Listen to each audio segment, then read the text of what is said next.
guys, please subscribe IS with Ojang sir and please press the bell icon to never miss an update. नमस्कार दोस्तों, मैं आपका guide ओजांग और NCERT GS में भूगोल की सीरीज में आज हम लोग बात करने जा रहे हैं पृथ्वी की गतियां। एनसीईआरटी में किन चीज़ों पर आपको सबसे ज़्यादा फोकस करना है? देखिए, भूगोल में जो सबसे महत्वपूर्ण होता है वो स्थान की जानकारी, आप कहाँ पर और समय की जानकारी, ये दोनों चीज़ों के लिए है। यानी आपकी जो स्थिति है आप उसको कैसे मापोगे। इसके लिए दो सबसे इंपॉर्टेंट सेगमेंट होते हैं, अक्षांश और देशांतर। ये दोनों पृथ्वी पर पाई जाने वाली काल्पनिक रेखाएं होती जिसके माध्यम से हम किसी व्यक्ति या किसी स्थान की स्थिति और उसके समय की जानकारी लेना चाहते हैं। समय के निर्धारण के लिए हमने देशांतर यानी कि जो खड़ी खड़ी लाइनें हैं उनके बारे में अध्ययन किया, और जो हॉरिजॉन्टल लाइन्स है उसको हम लोग अक्षांश कहते हैं। इन दोनों के माध्यम से जो है हम पृथ्वी के अन्य अन्य हिस्सों में जानकारी अपनी कलेक्ट करते हैं। तो पहला जो आपको पॉइंट पढ़ना है वो अक्षांश और देशांतर पढ़ना है।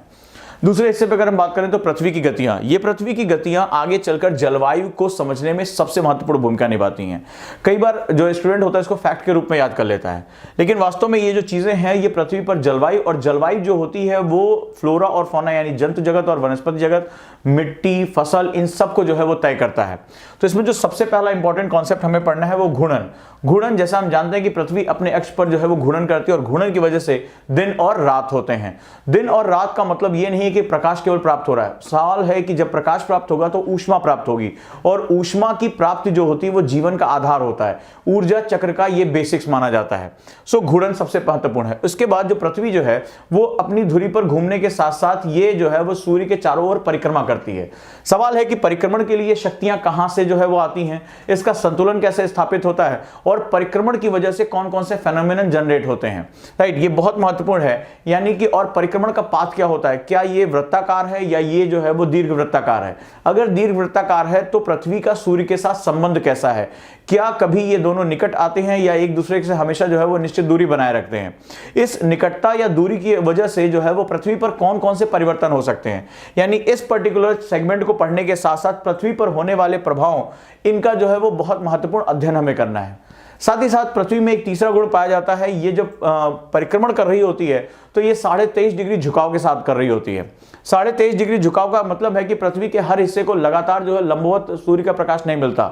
सवाल है कि सूर्य का प्रकाश लंबवत जब पड़ता है तो उसके क्या क्या प्रभाव हो सकते हैं। उसकी तीव्रता बढ़ जाती है, प्रति इकाई जो क्षेत्रफल है उसमें ऊष्मा की प्राप्ति बहुत बढ़ जाती है। परंतु जब ये तिरछी पड़ती है तो इसकी वजह से हमें जो तापांतर है वो देखने को मिलता है। कहीं पर हमें ऊष्मा की प्राप्ति अधिक दिखाई पड़ती है और कहीं हमें ऊष्मा की प्राप्ति कम दिखाई पड़ती है। इसकी वजह से बहुत बड़े बड़े परिवर्तन हमें देखने को मिलते हैं।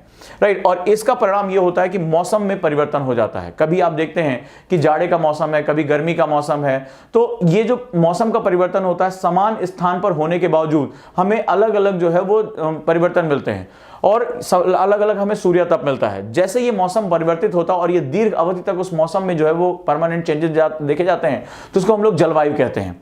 अब इस जलवायु के माध्यम से हमारा जो मनुष्य का या जंतु का या पौधों का जो स्ट्रक्चर है वो पूरी तरह परिवर्तित होना शुरू हो जाता है। हमें यहाँ विविधता दिखाई पड़ती है। आप कहीं देखोगे पर्णपाती वन है, कहीं पर आप देखोगे सदाबहार वन है, कहीं पर आपको जो है वो कोणधारी वृक्ष मिलेंगे, कहीं पर भूमि पर बर्फ बिछी होगी, कहीं पर दलदली भूमि पाई जाएगी। तो आखिर इन सभी चीजों के परिवर्तन के पीछे ये सबसे मूलभूत आधार है। इसको इसलिए मत पढ़िएगा कि आप इसमें कुछ फैक्ट याद करना चाहते हैं, इसको इसलिए पढ़िएगा कि इसको आधार करके आप जलवायु को आधार बना सकते हैं, और जलवायु वो आधार है जो मानव भूगोल का आधार बनता है। तो भूगोल में जो चीजें हैं वो श्रृंखलाबद्ध हैं, आपस में जुड़ी हुई हैं, और ये कॉन्सेप्ट बेस है। अगर आप एक कॉन्सेप्ट को क्लियर करते चले जाओगे तो ये जैसे जंजीर में आप एक सिरा पकड़िए और खींचते जाइए तो सारी चीजें खिंचती चली जाती हैं। भूगोल में भी सब कुछ आपस में जो है वो क्रमबद्ध रूप से जुड़ा हुआ है। अगर एक एक कॉन्सेप्ट आपकी पकड़ में आता रहा तो भूगोल आपके जो है पकड़ में पूरी तरीके से आ जाएगा। भूगोल को जो पढ़ने का आयाम है वो बहुत ही जो है वो अलग होना चाहिए, डाइवर्सिफाई होना चाहिए। मेरी कोशिश है कि इन जो चैप्टर्स मैं आपको बता रहा हूं इसको आप अपने जो है वो एनसीईआरटी में टिक भी कर सकते हैं, इस पर नोट्स भी बना सकते हैं, और आपके जो पढ़ने का तरीका है उसको आप कंटेम्प्रोरी टॉपिक से जोड़ सकते हैं।